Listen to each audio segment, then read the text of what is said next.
AM560theanswer.com. Now, from the Signature Bank Studios. If you're looking for the latest news, insight into what it means, and the sharpest opinion, there's only one station in Chicago where you can turn, and it's this one. We're AM560, The Answer. Top of the morning, Dan Proft here. If anybody has audio of this alleged exchange in Davos, yeah, I'll pay almost any price that I can afford to get it. This may be the best moment in Davos that is below the fold because, of course, the emphasis and the focus was on President Trump's extended remarks and the ear cleaning he gave to Western Europe. But this reported exchange, I mean, oh, man. This from an Xer who goes under the handle Jarvis. My buddy in Davos was in the room and was able to get a rough transcript of this. Secretary Howard Lutnick. I'm just going to read the rough transcript. And that is why the transatlantic economic relationship is undergoing a fundamental boo, says an unknown voice. Lutnick. Sorry. Please quiet down. I was speaking. Unknown voice. I said boo. It's a colloquial way to show disapproval. Boo. Lutnick. Is that Al Gore? Gore. F you, Howard. Lutnick. Al, come on, you're embarrassing yourself. Gore. F you. Lutnick, looking at the crowd. Who gave the former vice president a second glass of Chardonnay? And everybody laughed. I mean, please tell me that's real. And that's not AI generated or, a creative writer on the ground in Davos, whiling away his time coming up with, imaginary confrontations. Oh, that's good stuff. Now, he wasn't the only one dropping the F-bombs. I mean, Al Gore allegedly did it explicitly, but Trump did it without using profanity. To raise living standards for our citizens to levels never seen before, and perhaps how you too and the places where you come from can do much better by following what we're doing, because certain places in Europe are not even recognizable, frankly, anymore. They're not recognizable. And we can argue about it, but there's no argument. Friends come back from different places. I don't want to insult anybody and say I don't recognize it. And that's not in a positive way. That's in a very negative way. And I love Europe, and I want to see Europe go good. But it's not heading in the right direction. In recent decades, it became conventional wisdom in Washington and European capitals that the only way to grow a modern Western economy was through ever-increasing government spending, unchecked mass migration, and endless foreign imports. The consensus was that so-called dirty jobs and heavy industry should be sent elsewhere, that affordable energy should be replaced by the Green New Scam, and that countries could be propped up by importing new and entirely different populations from faraway lands. This was the path that Sleepy Joe Biden administration and many other Western governments very foolishly followed, turning their backs on everything that makes nations rich and powerful and strong. And that was just one extended cut of Trump chopping down Western European leaders, a couple of whom he called out by name: Mark Carney, Canada, Emmanuel Macron, and his tough guy routine with the sunglasses. I mean, ooh-wee. Rich Lowry is the editor of National Review. He's also the author of The Case for Nationalism, How It Made Us Powerful, United, and Free. Rich, thanks for joining us again. Appreciate it. Hey, so I heard it's going down to -12 there. Isn't that when the MAGA activists come out and start beating up people at 2 in the morning? Exactly. I would, thank you. I would encourage people to stay away from Subway franchises. Yes, very good. Good memory. It's going to be sorry about the Bears. Sorry about the Bears, by the way. Yeah, that was a tough one. Yeah, it was a hell of a game, and people are very optimistic about the Ben Johnson, Caleb Williams partnership for the years to come. Well, I'm a baseball fan, so that was a little like having tying the game with two strikes and 2 outs in the ninth and losing in extra innings. So it's deflating, but yeah, the future looks bright. Yeah. If in addition, by the way, to the Ascendario brothers and the tragedy that befell Jussie Smollett, which you referenced. Thanks for that. Yeah. It's going to be so cold here that reportedly trees may be exploding. Wow. I don't know. All right. I don't know the physics of that, Okay. but yes. Yeah, I didn't know that was a thing. So if you're I going do like the videos of people, they'll take the boiling water when it gets cold like that and throw it in the air and it instantly freezes. yeah, yes, the way we while away our time here. Yeah, exactly. What else do you do in Chicago? So can you please confirm the authenticity of the exchange between Lutnick and Al Gore? I'm totally with you. It'll be a terrible loss to history if someone didn't record this thing. Those are the kind of fireworks you get in Davos, which makes it so much fun to be there. Yeah. Yeah, exactly. But Al Gore gone from vice president and an inch away from the presidency to heckler at Davos, maybe drunken heckler at Davos, according to Lutnick, is quite the descent. Yeah, and a wine drunk at that too.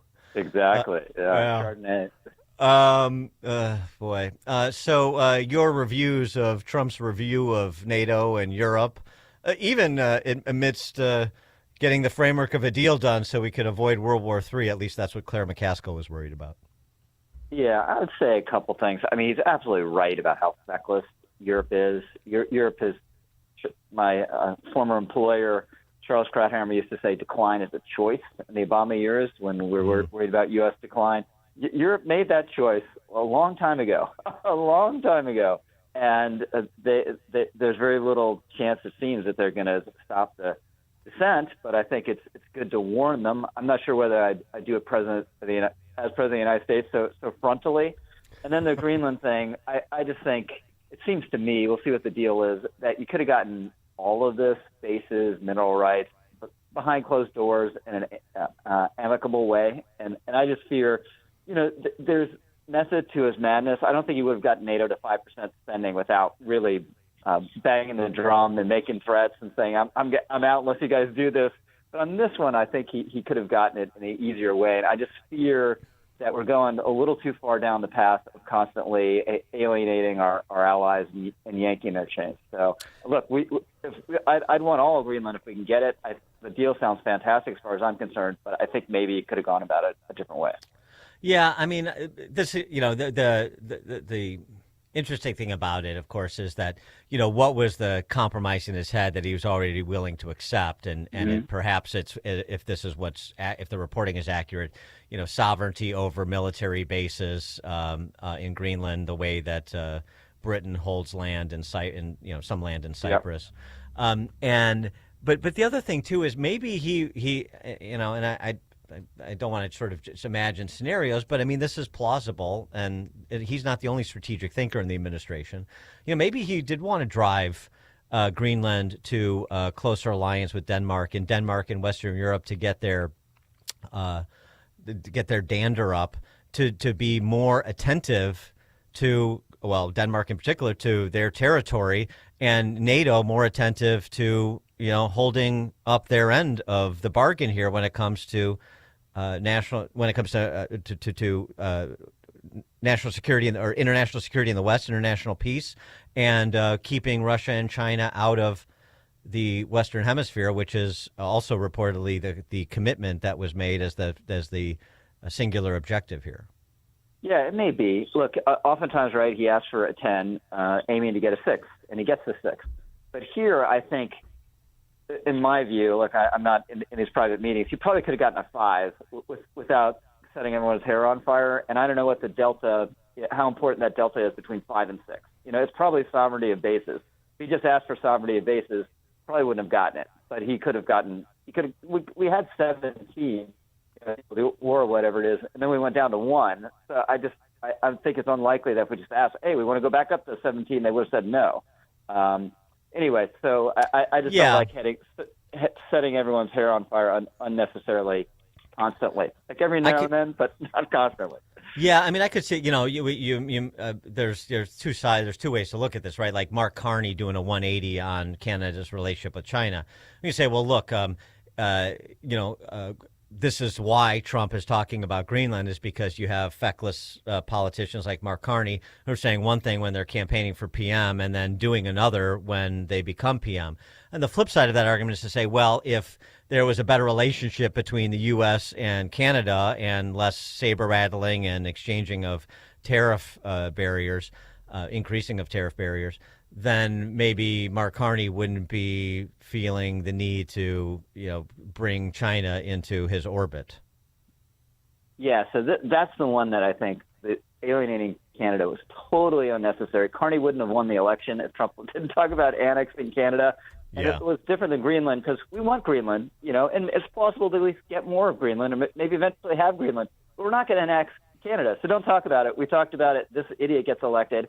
And now he's gone off and cut this deal with China, which is very bad because we're trying to force China out of the hemisphere, and then we have the guy to our north bringing them into the hemisphere. So I think that one has been totally counterproductive, unfortunately.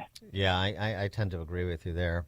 Starting with, losing the opportunity to have a real free marketeer in Polyev in Canada, the way we have Malay in South America. And boy, now you've got now you're cooking with fire, and instead we missed that opportunity. The handling since Trump's big press briefing this week and his compendium of accomplishments that he was detailing. Do we need to see more of that in terms of him holding up mugshots of all the people that are being apprehended by ICE in Mogadishu, Minnesota, and Chicago and elsewhere? Do we need to see more of that? And do you have any criticisms the way that we were hearing from the likes of Karl Rove, who just looks at polling, with how ICE is carrying out its operations, how the administration is directing ICE to carry out its operations? Should there be a pullback, or is this just the messiness that sanctuary jurisdictions and the politicos there have imposed on their own constituents? So I think what ICE is doing is totally legitimate. It's totally lawful. It's mandated by the law, which is the crazy thing. If you're an illegal immigrant, you're supposed to be detained until you go through your proceedings. And this is all, we doubled down on all this in the Lake and Riley Act, which passed Congress and signed into law. And the New York Times had a good rundown of the numbers of the people that Trump is deporting. And I think they said every month they're deporting 1,100 people who have violent convictions. And then there's something like 3,100 people who have other convictions. And then they're like 2,100 people that have pending charges. And then 2,100 people a month that don't have any charges whatsoever or any convictions.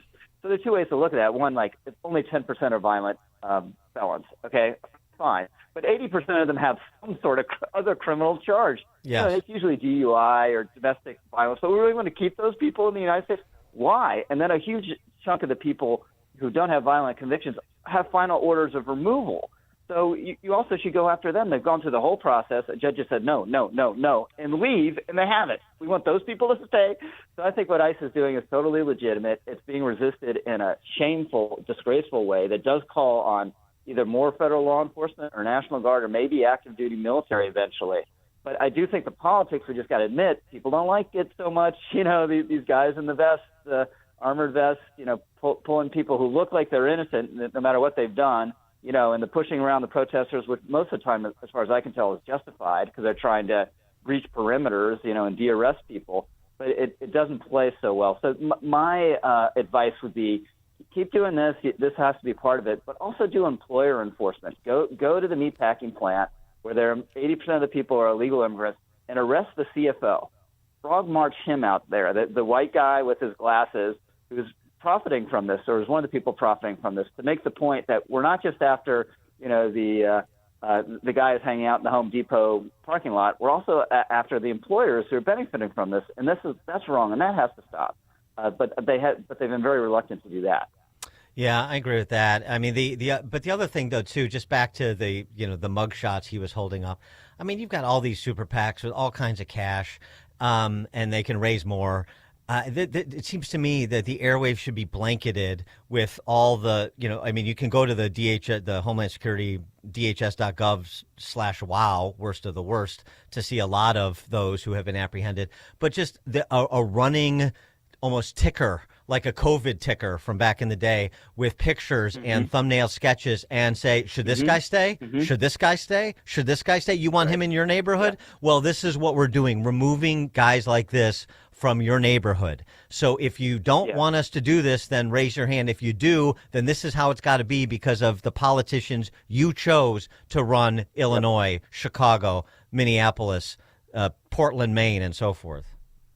Yeah, I think it's a great idea. Running ticker, some sort of running list is a great idea. Also, if you're going to have a super PAC running ads, just run an ad based on that young, I think he was Latino, kind of looks Latino, although he had a mask on because he was an ICE agent, stopping at one of these protests and say, you know the guy we're going after right now? He's a child rapist. Sex offender. Yeah, and you're protecting him. Insane. And the guy's totally in control. Yep. Sounds reasonable, like a friendly, nice guy in normal circumstances. It was just devastating, I think. Yeah, that was great. That was in Minneapolis and formerly Minneapolis. And I love the exchange too, because then the woman in the car he was talking to, because they was side by side, windows open. I'm a journalist, and I just thought, yeah, you're a journalist like Don Lemon is a journalist. Right. Yeah, Rich Lowry, editor of National Review, author of The Case for Nationalism, How It Made Us Powerful, United, and Free. Rich, thank you as always. Appreciate it. Hey, thanks so much. Rich joined us on Chicago's Morning Answer. Dan Proft. It's like a hot, steaming cup of information to start your day. It's Chicago's Morning Answer on AM 560. The Answer.